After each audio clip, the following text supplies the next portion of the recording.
na Noite Ipanema. Bate-papo, a sua entrevista no fim de noite. Bate-papo. 10 horas e 16 minutos, o microfone não admite falhas, né, Cris Paiva? Nosso ouvinte, o Evandro, ele mandou aqui na Noite Online, a gente não entendeu, vamos dizer assim, uma charada. Que pode ser que a maçã não tenha nada a ver com o Albert Einstein. É Newton, Isaac Newton. O Marvadão já tinha me corrigido. Então, maravilha. Que bom que me corrijam mesmo. 10 Era e 17... só pra ver se estavam atentos. Foi de propósito. Exato. Não, na verdade não foi. Mas na verdade a gente fala bobagem o dia inteiro mesmo. Ouve quem quer, né? É aquela coisa. Vamos lá. O primeiro bate-papo dessa noite é com o Juliano Ramos. Ele que é boxeador, campeão brasileiro super leve e tá aqui no estúdio. Muito boa noite, Juliano, seja bem-vindo ao Na Noite Ipanema e queria que você já começasse nesse boa noite falando sobre o boxe, que é conhecido como a nobre arte, né? Fala pra gente qual é a rotina de treinos pra ficar com o shape em cima e poder disputar grandes cinturões como você tá fazendo. Bom, boa noite a todos os ouvintes da Rádio Ipanema. Bom, a rotina... dependendo da luta, do quão longa é a luta, assim é o treinamento, né? Por exemplo, você vai lutar 10 rounds, você tem que se preparar em volta desses 10 rounds. E quando você vai lutar, por exemplo, no boxe amador, quando são 4 rounds, você logicamente diminui essa preparação para 4 rounds serem 4 rounds intensos, o mais intensos possíveis. Assim como nos 10 rounds, um pouco, talvez menos intenso, mas com um maior volume no treinamento. Então, basicamente é isso, em lutas longas, mas ainda assim manter uma intensidade alta, porque com certeza o seu adversário vai pedir. E na hora que ele pedir, você tem que ter, né, bala na agulha ou preparo físico para acompanhar isso. Porque muita gente pensa, né? O cara tá lá 3 minutos não cansa, mas num boxe, né? É uma transpiração tremenda. O fato de você bater cansa também, né? A gente vê muitas vezes no boxe, quando o cara faz um round em cima do outro e não derruba, não nocauteia, a pessoa que tava apanhando, normalmente ela fica menos cansada do que quem tava batendo. Existe isso, Juliano? Olha, existe isso, mas você tem que tomar muito cuidado, né? Porque... como diz, né? É melhor bater do que apanhar. Com certeza, né? Sem dúvida. Porém, você pode gastar toda a sua energia no momento errado. Por exemplo, um cara pode aplicar uma peça em você, fingindo sentir um golpe. Você fala, pô, você vai seco, querendo pegar o cara, querendo nocautear. Puxa, é minha chance. Daí você vai e descarrega tudo ali que tem, a bateria toda. E daí o cara simplesmente respira, fecha a guarda... e daí você vê se o gás acabou e você não tem tempo para recuperar. E naquela hora o cara pode te pegar. Então tem que tomar bastante cuidado com essas pegadinhas. Então a experiência te dá como diz, um backup assim, para você poder entender isso daí, com o tempo não cair nessas peças, né, do boxe. E ainda assim, às vezes, você faz o cara sentir. E aí você tem que ter o feeling ali para saber, bom, o cara sentiu o golpe, é a hora de apertar o ritmo um pouco. Maravilha, maravilha. Conversando aqui com o Juliano Ramos. Juliano, só arruma um pouquinho o seu fone, isso, traz ele um pouco mais para cá. O Luizinho vai vir te ajudar aqui, rapidinho, isso. Agora ficou melhor, maravilha. Juliano, e fala pra gente sobre essa sua experiência internacional. Você que ficou cerca de 5 anos fora do Brasil, como é que foi? Foi bacana? Você aprendeu muito lá fora? O nível do boxe internacional é maior do que o boxe aqui no Brasil? Nossa, cara, foi uma coisa assim, foi uma das melhores coisas que aconteceu na minha vida dentro do esporte. Abriu a minha visão totalmente. Eu tinha uma visão, vamos dizer assim, depois de eu ter passado por lá, eu vi que a minha visão era completamente fechada, perto da onde eu estava. E quando eu fui para lá, isso melhorou muito a minha visão, e eu comecei a entender melhor que boxe era muito mais inteligência, muito mais velocidade do que eu pensava. Eu estava pensando somente em força, em ser valente, e realmente, para minha tristeza, na época eu estava errado. E me deparei com lutadores muito velozes, muito inteligentes, onde a minha força não foi suficiente para superar eles muitas vezes. Mas ainda assim, com todo esse tempo, deu tempo de aprender, e ainda estou tendo a chance, né? Depois que voltei para o Brasil, voltei já em 2011, e aí tenho usado a experiência que ganhei, vamos dizer assim, até mesmo inteligência, para poder boxear com inteligência, e ainda assim tá aí galgando degraus para poder disputar um título mundial, que é o grande sonho, a grande meta. Bem Bacana. legal. Bom, você vai disputar uma luta importante nesse fim de semana, né? Fala um pouquinho sobre esse confronto e sobre a expectativa. Bom, lógico, essa é a última semana de preparação. O que tinha que ser feito já foi feito, né? Não adianta agora deixar para a última hora e correr atrás do prejuízo. Você vai pagar um preço alto, né? Que é na questão do peso. E nós sabemos que o boxe é um esporte onde o peso é muito importante, como você joga com o seu peso. Por exemplo, eu naturalmente, quando não estou em época de competição, chego a pesar 75 quilos, mas luto na categoria de 63 e 500. Então, se eu não tomar cuidado, eu acabo me desgastando mais no peso do que na própria luta e chego na luta sem energia. Mas esses anos de experiência me deram assim, uma vantagem sobre esse aspecto, que eu consigo jogar bem com o meu peso e lutar bem forte, né? Acho que o fato da experiência de ter feito muitas coisas erradas antes, de ter deixado para tirar o peso na última hora e depois sentir e não conseguir desenvolver o meu boxe da maneira que eu poderia, isso me ajudou bastante. Hoje a minha disciplina está bem melhor quanto ao meu peso, quanto ao que eu como antes principalmente no mês antes da luta. Então assim, isso tem sido também assim um amigo meu hoje, que eu consigo lidar mais com o peso mais naturalmente, consigo tirar meu peso com mais disciplina, tem me fortalecido bastante isso daí. Até porque a gente sabe que o atleta que tem mais dificuldade para perder peso, nós tivemos acompanhando muitas vezes o Popó, era um cara que abaixava muito do peso para lutar, né? E tinha lutas que ele simplesmente não conseguia lutar bem por conta disso, né? Porque é muito desgastante, não é mesmo? É interessante você falar isso. Eu tive uma experiência, assim, 2 ou 3 vezes eu fui para o campo de treinamento junto com o Popó.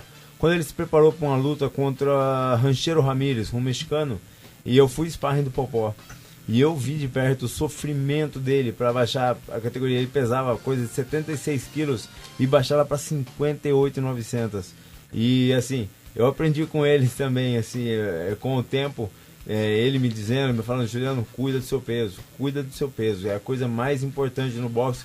Quando você atinge certo status já de poder disputar um título mundial, se o seu peso estiver em ordem, é meio caminho andado. Então cuida do seu peso. Então foi uma experiência boa que ele me passou também.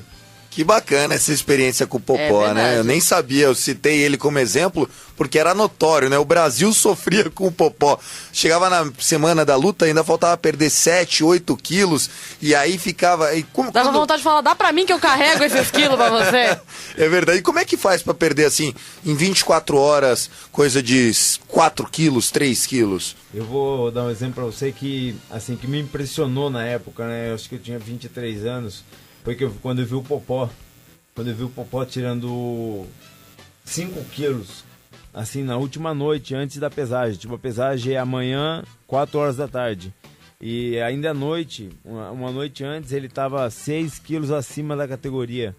E eu via ele na sauna, fazendo o aparador de golpes com o técnico dele. Eu falei, meu Deus do céu, cara, dentro da sauna. Na sauna é difícil ficar parado. Você imagina você treinando. Ele com roupa de plástico em cima, embaixo também, fazendo num ritmo alucinante, suando. Eu falei, meu Deus. Ele descia, daí ele tirava a roupa, secava o corpo todo, pesava. Ia se pesar, falta 2,5 kg. Eu também tinha essa vontade. Meu Deus, deixa que eu tiro pra vocês esses outros dois, mas não tinha como. Agora sim, Luizinho. Agora a gente descobriu porque tá sem microfonia. Você me mutou aqui. Exatamente. E eu queria que você, então, é como se a pessoa tá enchendo um copo d'água, né? Ele fazia um pouquinho, ia lá e media. Não, ainda falta mais um pouco. Na verdade, esvaziando um copo d'água, né? Esses últimos quilos a gente deixa para tirar, para desidratar. Por quê? A gente quer manter a massa muscular, perder o mínimo possível de massa muscular. Então, vamos dizer, se eu fosse lutar na minha categoria, eu ia ter que baixar para 64 quilos, 65 quilos. Puxa, eu ia perder bastante massa. E então o que a gente faz? Esses 5, 6 quilos a gente tenta tirar na água. Só água. Tenta tirar só na água, porque só que é um sofrimento ali em cima da hora. Porém, esse sofrimento compensa na hora da força, que você tem mais músculo. E músculo, todo mundo sabe, é motor. Músculo, você tem mais força vai conseguir desenvolver melhor o seu trabalho, mais forte. E se é uma coisa que faz diferença no boxe, é peso. Então... Na hora vale tudo, né? Raspa o cabelo, depila, qualquer, Não, mas qualquer pessoal 100 gramas tá contando. Fica na toalhinha ali, né? Vambora. A gente faz coisa que, meu Deus do céu, a gente chega a passar cartão de crédito, assim, passar no braço pra ir tirando, conforme você vai suando na sauna. Daí você pega e passa o cartão assim pra água sair rápido, pra poder suar sair mais água. E toma purgante também ou não? Não, isso aí não, porque depois, se você tomar purgante, imagine só, tomar purgante sem lutar, você já vai sofrer, imagine lutando. Segundo round, o cara pede pra sair. Essa não é uma boa ideia. Pede pra sair número 2. Maravilha, maravilha, maravilha. E você tem vontade de se arriscar no MMA? Sinceramente não. Eu tenho um sonho de infância dentro do boxe profissional. Eu, desde que quando tinha 6, 7 anos de idade, eu vi os boxeadores na televisão. E na época eu perguntava pra minha mãe, eu quero fazer esse negócio aí, eu quero lutar isso daí. E minha mãe falava assim pra mim, mas você não come fígado de boi? Daí eu odiava fígado de boi. E então minha mãe me convenceu assim, se você quer ser boxeador mesmo, você tem certeza disso? Come fígado de boi. Eu chegava a tapar o nariz e comia o fígado de boi. Então o tamanho era a minha vontade de ser boxeador, né? E... graças a Deus, tô aí. E fígado é aquela coisa que é bonita de você olhar, né? Aquele bifão, mas comer é horroroso. Eu adoro. Nossa, eu odeio. Adoro bife quem adora de deve ser canibal, mas não acredito. Cara, eu gosto de adoro. sangue, aquilo lá é duro, é duro. Bom, vamos lá, ainda falando sobre boxe, né? Essa pergunta da Cris sobre MMA foi bem bacana, mas eu queria que você destacasse sobre o trabalho que é feito pela Liga aqui em Sorocaba, o técnico Vladimir Godoy. Como é que é o trabalho? Porque o pessoal trabalha duro, trabalha firme e além de você tem outros grandes pugilistas saindo, né? Com certeza. Desde que voltei dos Estados Unidos, ainda assim, eu estava nos Estados Unidos e conversando com o Vladimir, a gente sempre conversava por telefone, por e-mail. E ele me falou, Juliano, por que você não vem pro Brasil? Você tá aí tentando ser campeão, por que você não vem aqui, tendo um apoio, tendo um backup, tendo o pessoal por você aqui? Daí eu fiquei meses assim, discutindo com ele, não sei, meu, Brasil, não sei.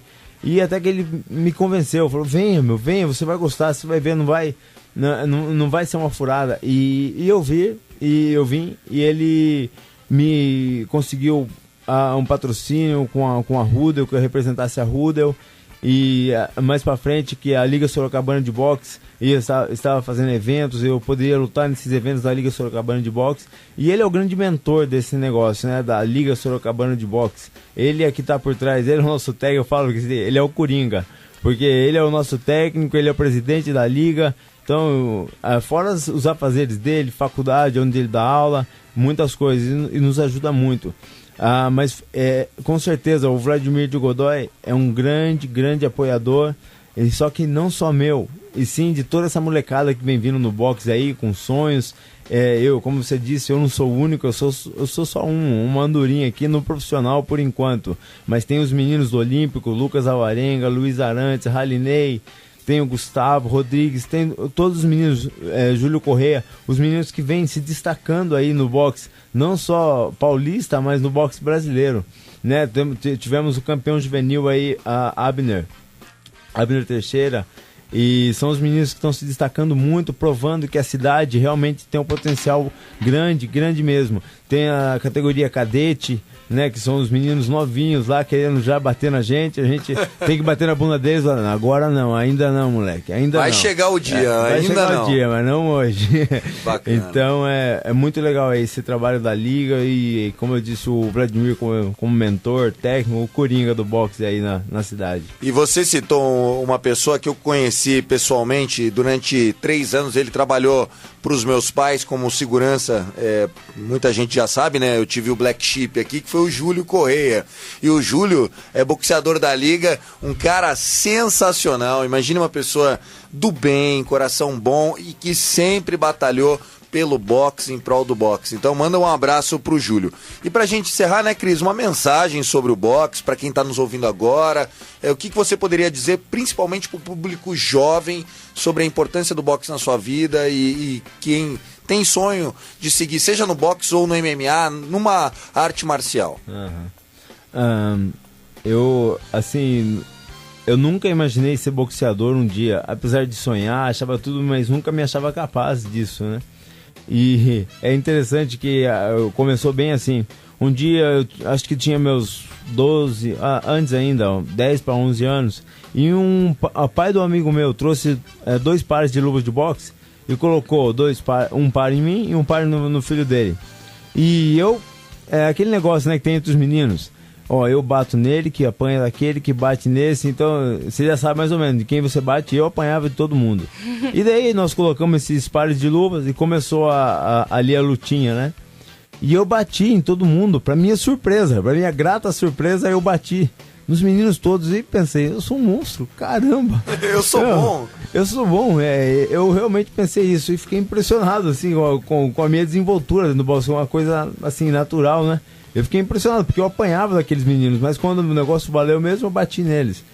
E daí, então, eu comecei a me interessar mais e mais, e até que tive a oportunidade de começar a treinar boxe e desenvolver, né? E me destacar, não só desenvolver, mas destacar aqui na cidade, primeiro em Sorocaba, em São Paulo, depois a nível, fui bicampeão brasileiro, depois passei a profissional, passei a fazer as lutas preliminares do Popó.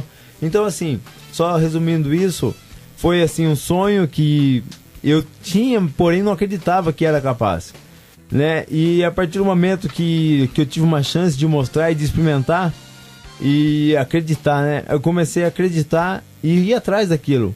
Porém, eu fiz uma coisa que, como diz, né? Eu deveria ter ouvido minha mãe. Minha mãe falou, Juliano, estuda. Não, mãe, eu vou ser campeão mundial, de boxe e vou ganhar dinheiro. Eu falei, Juliano, garanta primeiro o seu futuro. Mas você sabe, né? Adolescente sabe tudo. Eu peguei e falei, e não sabe nada, né? Acha que sabe tudo e não sabe nada. E a minha mãe me avisou e, pra minha tristeza, eu não escutei e não estudei.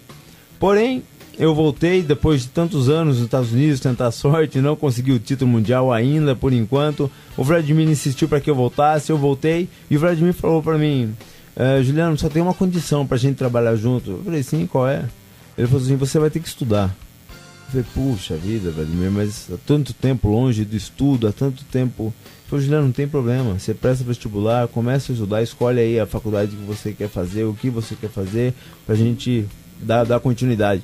E ele faz isso comigo, e não só comigo, ele fez com o Júlio Correia, com o Coelho, com o Lucas Alvarenga, com o Ralinei, Gustavo, todos esses meninos. Então esse cara, Vladimir de Godoy, tem influenciado a nossa vida no sentido de sermos não campeões do mundo, atletas campeões do mundo, e sim campeões do mundo na vida, né?